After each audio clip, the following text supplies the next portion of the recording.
ओम शांति। अव्यक्त मुरली हम रिवाइज कर रहे हैं। आज 1987 की तीसरी अव्यक्त मुरली है। आज की अव्यक्त मुरली का विषय है सफलता के सितारे, जो बाबा ने 23 जनवरी 1987 को चलाए। सफलता के सितारे।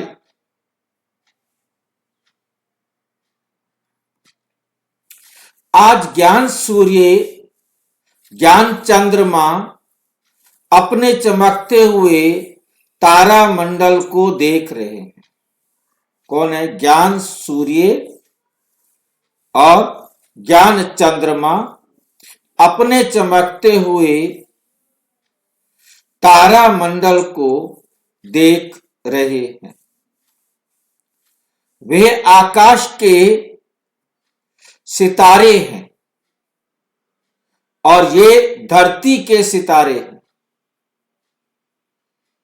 वे प्रकृति की सत्ता हैं, ये परमात्म सितारे हैं। कौन से प्रकृति के सत्ता हैं?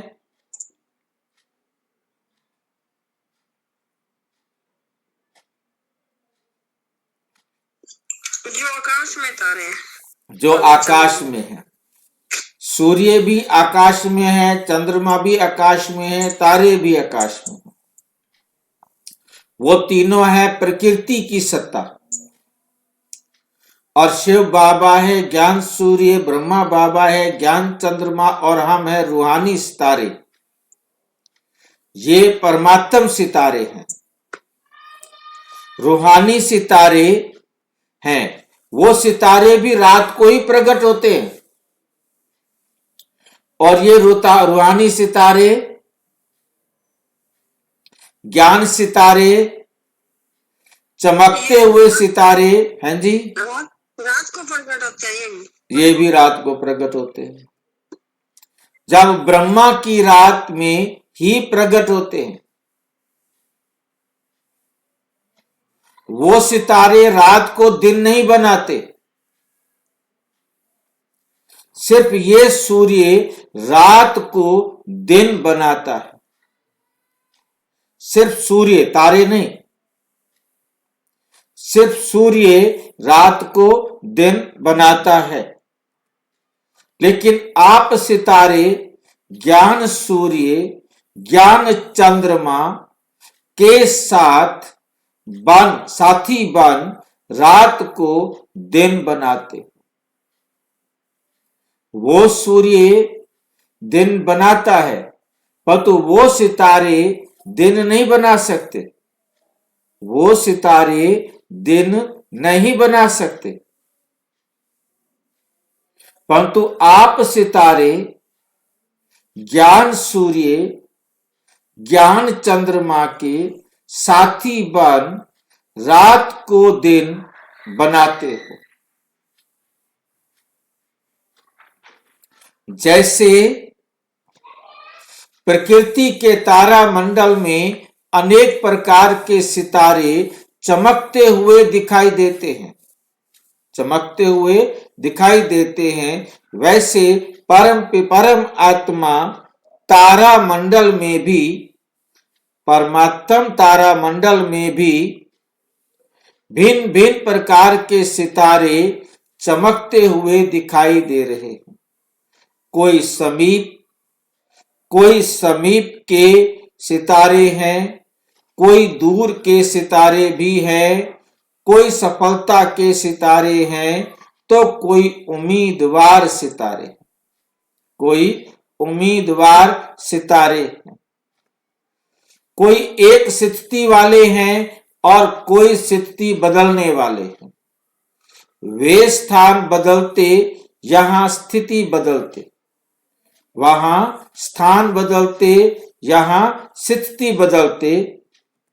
जैसे प्रकृति के तारा मंडल में उच्छल तारे भी हैं, अर्थात हर बात में, हर कार्य में ये क्यों, ये क्या, ये पूछने की पूंछ वाले अर्थात क्वेश्चन मार्क करने वाले पुच्छल तारे हैं। जैसे प्रकृति के पुच्छल तारे का प्रभाव पृथ्वी पर भी भारी माना जाता है, ऐसे बार बार पूछने वाले इस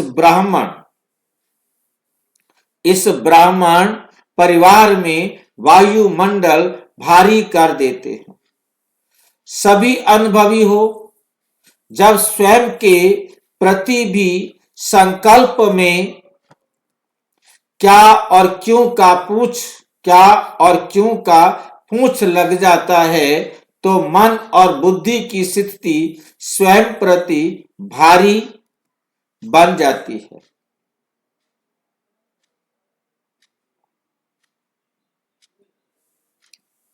साथ साथ अगर किसी भी संगठन के बीच व सेवा के कार्य प्रति क्यों, क्या, ऐसा, वैसा, कैसा, ये क्वेश्चन मार्क की क्यों का पूछ लग जाता है, तो संगठन का वातावरण व सेवा क्षेत्र का वातावरण फौरन भारी बन जाता है।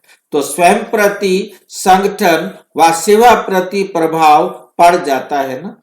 साथ साथ कई प्रकृति के सितारे ऊपर से नीचे गिरते भी हैं, तो क्या बन जाते हैं, पत्थर। परमात्म सितारों में भी जब निश्चय, संबंध व स्वाधारणा की ऊंची स्थिति से नीचे आ जाते हो, तो पत्थर बुद्धि बन जाते हो। जैसे पत्थर बुद्धि बन जाते, जैसे पत्थर को कितना भी पानी डालो लेकिन पत्थर पिघलेगा नहीं, रूप बदल जाता है।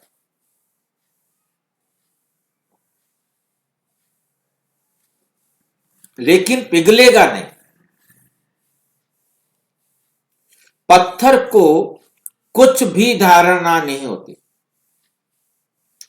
ऐसे ही जब पत्थर बुद्धि बन जाते हैं, तो उस समय कितना भी कोई भी अच्छी बात महसूस कराओ तो महसूस नहीं करते।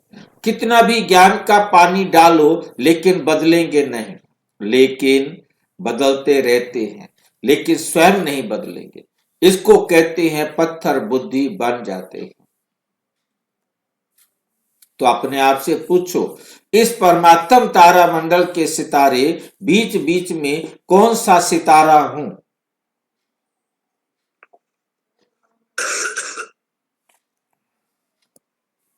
सबसे श्रेष्ठ सितारा है सफलता का सितारा।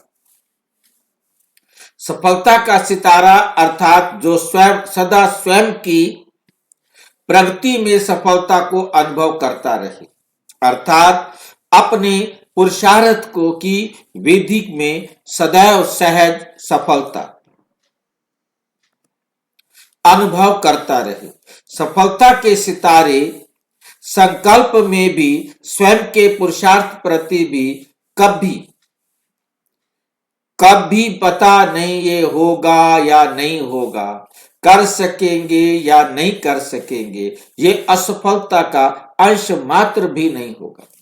जैसे स्लोगन है, सफलता जन्म सिद्ध अधिकार है, ऐसे ये स्वयं प्रति सदा सफलता अधिकार के रूप में अनुभव करेंगे। अधिकार की परिभाषा ही है। अधिकार की परिभाषा क्या है? बिना मेहनत,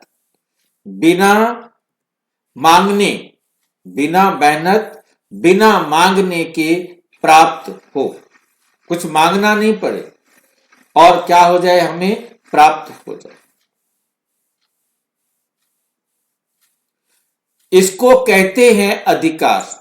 ऐसे ही एक स्वयं प्रति सफलता, दूसरा अपने संबंध संपर्क में आते हुए, चाहे ब्राह्मण आत्माओं के, चाहे लौकिक परिवार व लौकिक कार्य के संबंध में, सर्व संबंध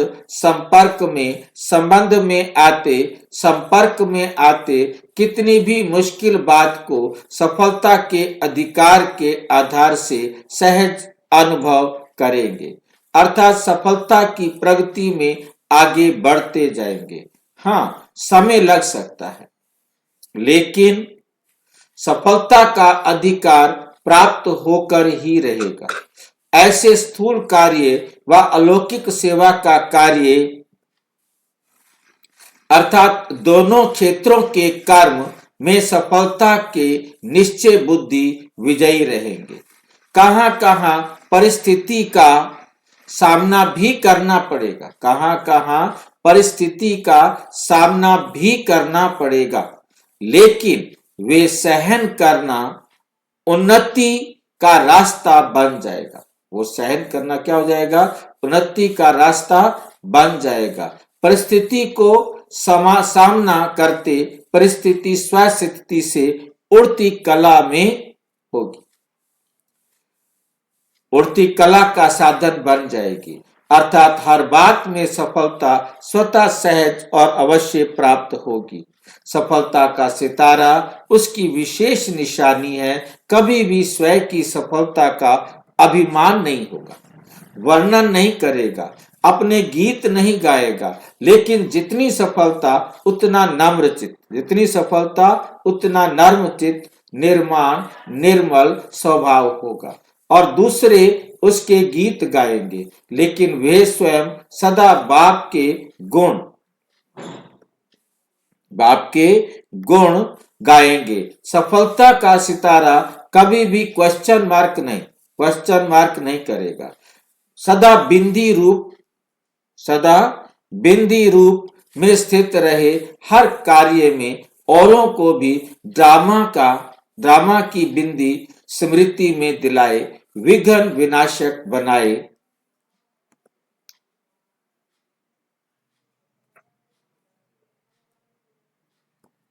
समर्थ बनाए, सफलता की मंजिल के समीप लाता रहेगा। सफलता का सितारा कभी भी हद की सफलता के प्राप्ति की स्थिति में बहुत खुश, और परिस्थिति आई व प्राप्त हुई, कुछ कम हुई तो खुशी में कमी आ जाएगी। ऐसी स्थिति परिवर्तन करने वाले नहीं होंगे।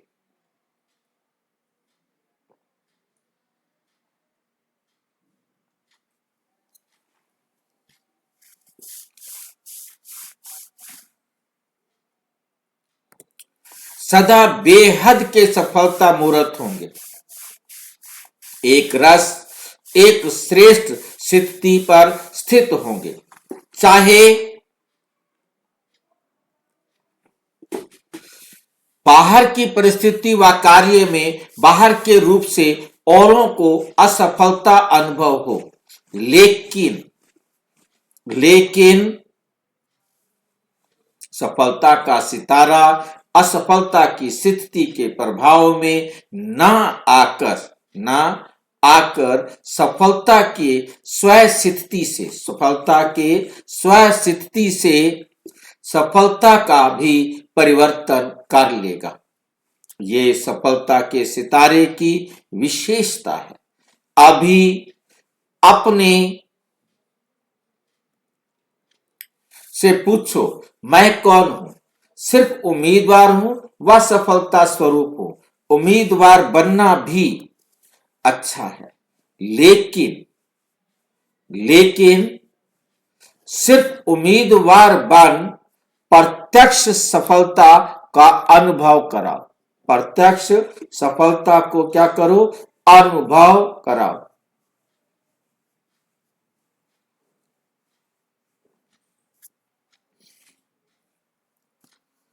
इसमें कभी शक्तिशाली, कभी दिल शिकस्त, ये नीचे ऊपर का ज्यादा अनुभव करते हैं।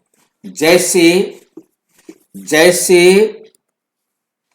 कोई भी बात में अगर ज्यादा नीचे ऊपर होता है तो थकावट हो जाती है ना, तो इसमें भी चलते चलते थकावट का अनुभव दिल शिकस्त बना देता है। तो ना उम्मीदवार से उम्मीदवार अच्छा है, लेकिन सफलता स्वरूप का अनुभव करने वाले सदा श्रेष्ठ हैं। अच्छा, सुना तारामंडल की कहानी? सिर्फ मधुबन का हाल तारामंडल नहीं, बेहद ब्राह्मण संसार तारामंडल है। अच्छा, सभी आने वाले नए बच्चे नए भी हैं और पुराने भी हैं, बहुत है, क्योंकि अनेक कल्प के हो तो अति पुराने भी हो, तो नए बच्चों का नया उमंग उत्साह मिलन मनाने का ड्रामा की नूंद है। नूंद प्रमाण पूरा हुआ, बहुत उमंग रहा ना, जाएं जाएं, इतना उमंग रहा जो डायरेक्शन भी नहीं सुना। मिलन की मस्ती में मस्त थे ना, कितना कहा कम आओ तो कोई ने सुना।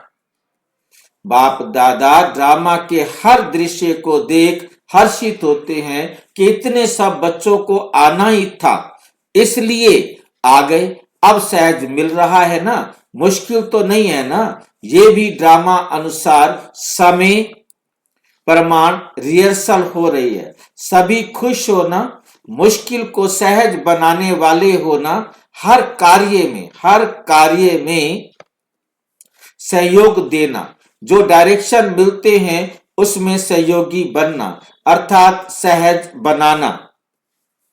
अगर सहयोगी बनते हैं तो 5000 भी समा जाते हैं, और सहयोगी नहीं बनते अर्थात विधि पूर्वक नहीं आते, नहीं चलते, तो 500 भी समाना मुश्किल है। इसलिए दादियों को ऐसा अपना रिकॉर्ड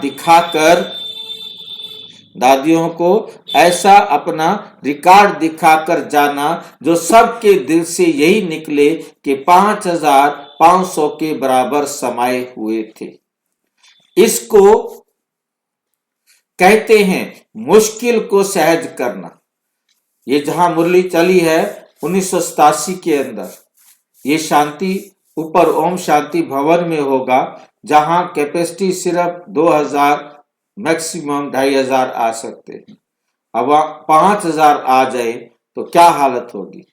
तो सबने अपना रिकॉर्ड बढ़िया भरा है ना। सर्टिफिकेट प्रमाण पत्र अच्छा मिल रहा है। ऐसे ही सदा खुश रहना और खुश करना, तो सदा ही तालियां बजाते रहेंगे। अच्छा रिकॉर्ड है, इसलिए देखा ड्रामा अनुसार 2 बार मिलना हुआ। ये भी नयों की खातिर ड्रामा अनुसार हो गई है। अच्छा, सदा रूहानी सफलता के श्रेष्ठ सितारों को सदा एक रस स्थिति द्वारा विश्व को रोशन करने वाले ज्ञान सूर्य, ज्ञान चंद्रमा के सदा साथ रहने वाले, सदा अधिकार के निश्चय से नशे और नम्र चित्त स्थिति में रहने वाले ऐसे परमात्म तारा मंडल के सर्व चमकते हुए सितारों को ज्ञान सूर्य, ज्ञान चंद्रमा, बाप दादा की रूहानी स्नेह संपन्न याद, प्यार और नमस्ते। हम बच्चों की भी बाप दादा को नमस्ते नमस्ते नमस्ते। पार्टियों से मुलाकात। अपने को सदा निर्विघ्न विजयी रतन समझते हो। विघ्न आना ये तो अच्छी बात है, लेकिन विघ्न भार ना खिलाए। विघ्नों का आना अर्थात सदा के लिए मजबूत बनना। विघ्नों का भी एक मनोरंजन का खेल समझ पार करना। मनोरंजन का खेल समझ पार करना। इसको कहते हैं निर्विघ्न विजयी। तो विघ्नों से घबराते तो नहीं, जब बाप का साथ है तो घबराने की कोई बात ही नहीं। अकेला कोई होता है तो घबराता है, लेकिन अगर कोई साथ होता है तो घबराते नहीं, बहादुर बन जाते हैं। तो जहां बाप का साथ है वहां विघ्न घबराएगा या आप घबराएंगे। सर्वशक्तिवान के आगे विघ्न क्या है? कुछ भी नहीं। इसलिए विघ्न खेल लगता मुश्किल नहीं लगता। विघ्न अनुभवी और शक्तिशाली बना देता है। जो सदा बाप की याद और सेवा में लगे हुए हैं, बिजी हैं, वे निर्विघ्न रहते हैं। अगर बुद्धि बिजी नहीं रहती तो विघ्न या माया आती है। अगर बिजी रहे तो माया भी किनारा कर लेगी, आएगी नहीं, चली जाएगी। माया भी जानती है कि ये मेरा साथी नहीं है, अभी परमात्मा का साथी है, तो किनारा कर लेगी। अनगिनत बार विजयी बने हो, इसलिए विजय प्राप्त करना बड़ी बात नहीं। जो काम अनेक बार किया हुआ होता है वो सहज लगता है। तो अनेक बार के विजयी सदा राजी रहने वाले हो ना।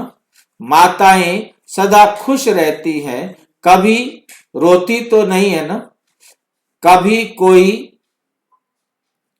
परिस्थिति ऐसी आ जाए तो रोएंगी। बहादुर हो पांडव, मन में तो नहीं रोते हो, ये क्या हुआ, क्यों हुआ। परिस्थिति ऐसी आ जाएगी तो रोएंगी। बहादुर हो पांडव, मन में तो पांडव मन में तो नहीं रोते, ये क्यों हुआ, क्योंकि पांडव सामने तो नहीं रोएंगे, मन में तो नहीं रोते। ऐसा रोना तो नहीं रोते। बाप का बनकर भी अगर सदा खुश नहीं रहेंगे तो कब रहेंगे। बाप का बनना माना सदा खुशी में रहना, ना दुख में रोएंगे। सब दुख दूर हो गए तो अपने इस वरदान को सदा याद रखना। अच्छा, अपने को इस रूहानी बगीचे के रूहानी रूहे गुलाब समझते हो। जैसे सभी फूलों में गुलाब का पुष्प खुशबू के कारण प्यारा लगता है, तो वे गुलाब और आप सभी हो रूहे गुलाब। आप सभी कौन हो? रूहे गुलाब। रूहे गुलाब अर्थात जिसमें सदा रूहानी खुशबू हो। रूहानी खुशबू वाले जहां भी देखो, जिसको भी देखो, शरीर को नहीं देखो। स्वयं भी सदा रूहानी स्थिति में रहेंगे और दूसरों को भी रूहानी देखेंगे। इसको कहते हैं रूहानी गुलाब। ये बाप का बगीचा है। जैसे बाप ऊंचे ते ऊंचा है, ऐसे बगीचा भी ऊंचे ते ऊंचा है। जिस बगीचे को विशेष श्रृंगार रूहे गुलाब आप सभी हो। ये रूहानी खुशबू अनेक आत्माओं का कल्याण करने वाली है। आज विश्व में जो भी मुश्किलातें हैं उसका कारण ही है एक दो को रूह नहीं देखते। देह अभिमान के कारण सब समस्याएं हैं। देही अभिमानी बन जाए तो सब समस्याएं समाप्त हो जाए। सारी समस्याएं क्या हो जाएंगी? खत्म हो जाएंगी। तो आप रूहानी गुलाब विश्व पर रूहानी खुशबू फैलाने के निमित्त हो। ऐसे सदा नशा रहता है, कभी एक कभी दूसरा नहीं। सदा एक रस स्थिति में शक्ति होती है। स्थिति बदलने से शक्ति कम हो जाती है। सदा बाप की याद में रहे। जहां भी सेवा का साधन है, चांस लेकर आगे बढ़ते रह जाओ। परमात्मा बगीचे के रूहानी गुलाब समझ रूहानी खुशबू फैलाते रहो। कितनी मीठी रूहानी खुशबू है, जिस खुशबू को सब चाहते हैं। ये रूहानी खुशबू अनेक आत्माओं के साथ साथ अपना भी कल्याण कर लेती है। बाप दादा देखते हैं कि कितनी रूहानी खुशबू कहां कहां तक फैलाते रहते हैं। जरा भी कहां देह अभिमान मिक्स हुआ तो रूहानी खुशबू ओरिजिनल नहीं रहेगी, ओरिजिनल नहीं रहेगी। सदा ये रूहानी खुशबू से औरों को भी खुशबूदार बनाते चलो। सदा अचल हो, कोई भी हलचल हिलाती तो नहीं। हाँ जी, आपकी आवाज बिल्कुल नहीं आ रही है। आवाज नहीं आ रही आपको? बिल्कुल भी नहीं आ रही है। नहीं बाजी आ रही है, हम लोग को तो मेरे को तो नहीं आ रही।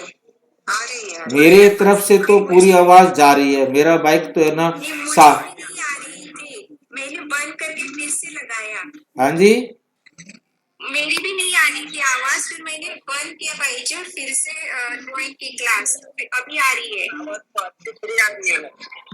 देखो मेरी तरफ से तो पूरी आवाज जा रही है। आवाज आ रही है। जब नथिंग न्यू है तो हलचल में क्यों आए? कोई नई बात हो तो हलचल हो। ये क्या क्यों अनेक कल्प हुई।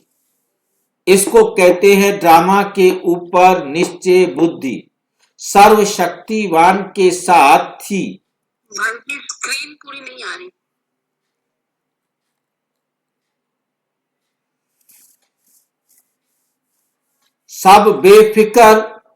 सब फिकर बाप को दे दिए तो स्वयं सदा क्या बन गए? बेफिकर। सारी फिकर किसको दे दी? बाप को दे दी। इसलिए तुम क्या बन गए हो? बेफिकर।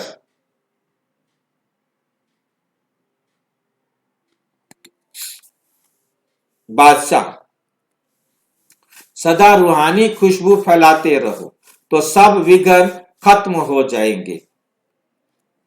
हर कर्म करते कर्म योगी आत्मा अनुभव करते हो।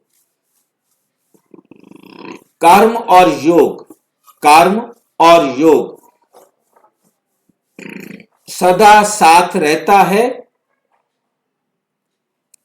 कर्म योगी हर कर्म में स्वतः ही सफलता को प्राप्त करता है। कर्म योगी आत्मा कर्म का प्रत्यक्ष फल उसी समय भी अनुभव करता और भविष्य भी जमा करता, तो डबल फायदा हो गया। ऐसे डबल फल लेने वाली आत्माएं हो। कर्म योगी आत्मा कभी कर्म के बंधन में नहीं आती। फंसेंगी नहीं। सदा न्यारे और सदा बाप के प्यारे, कर्म के बंधन से मुक्त। इसको ही कर्मातीत कहा जाता है।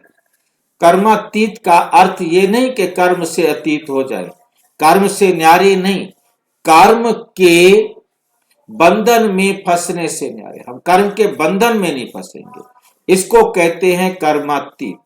कर्म योगी स्थिति कर्मातीत स्थिति का अनुभव कराती है। जब हम कर्म योगी होते हैं तो हमें कर्मातीत स्थिति का अनुभव होता है।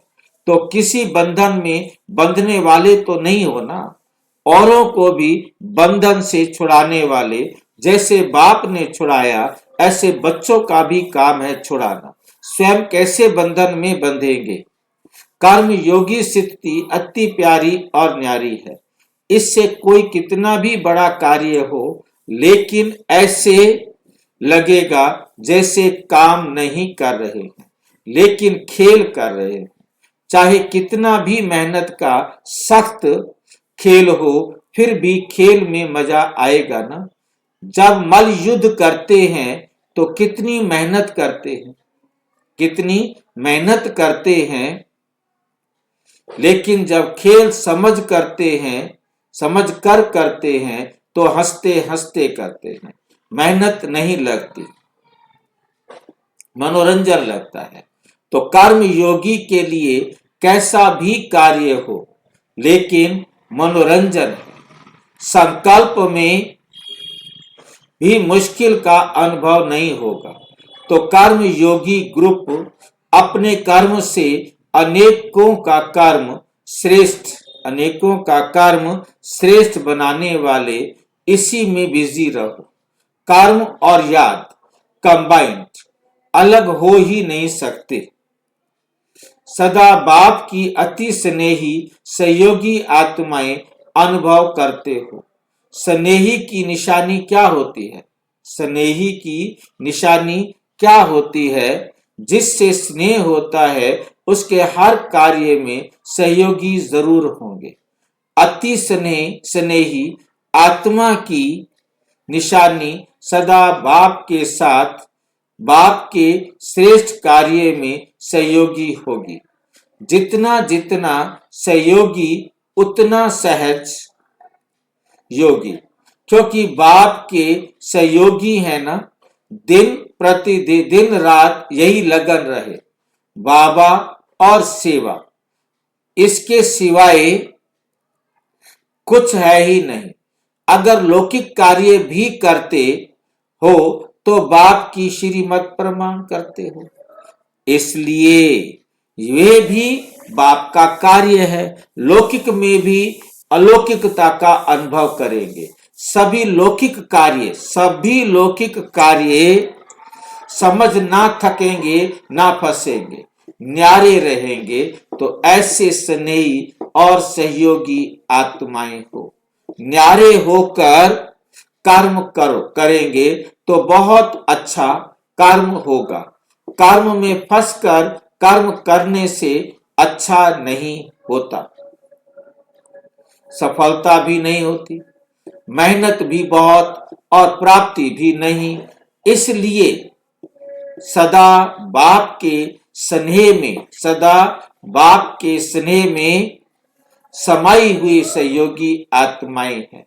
सहयोगी आत्मा कभी भी माया की योगी हो नहीं सकती, माया से योग लगाने वाली नहीं हो सकती। उसका माया से किनारा हो जाएगा। हर संकल्प में बाबा और सेवा।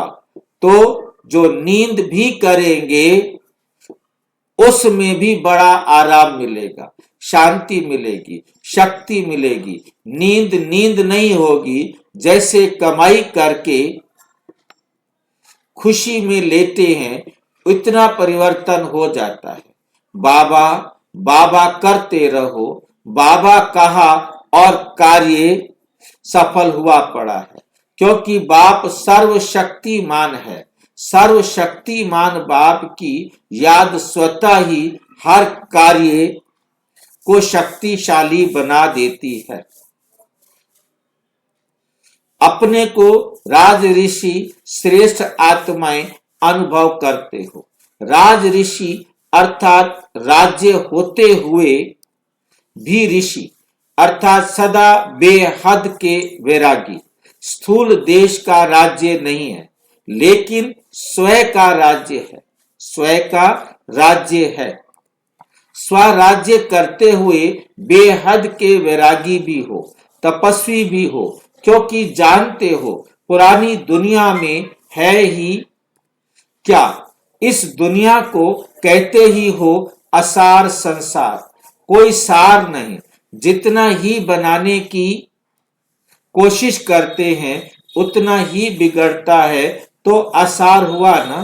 तो असार संसार से स्वतः ही वैराग्य आ जाता है, क्योंकि असार संसार से ब्राह्मणों का श्रेष्ठ संसार मिल गया।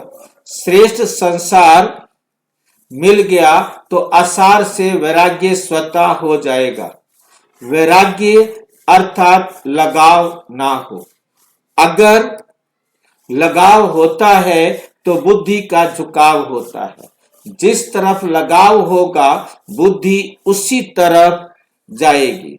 इसलिए राज ऋषि हो, राजे भी हो और साथ साथ बेहद के वैरागी भी हो। ऋषि तपस्वी होते हैं, किसी भी आकर्षण में आकर्षित नहीं होने वाले। स्वराज्य के आगे यह हद की आकर्षण क्या है?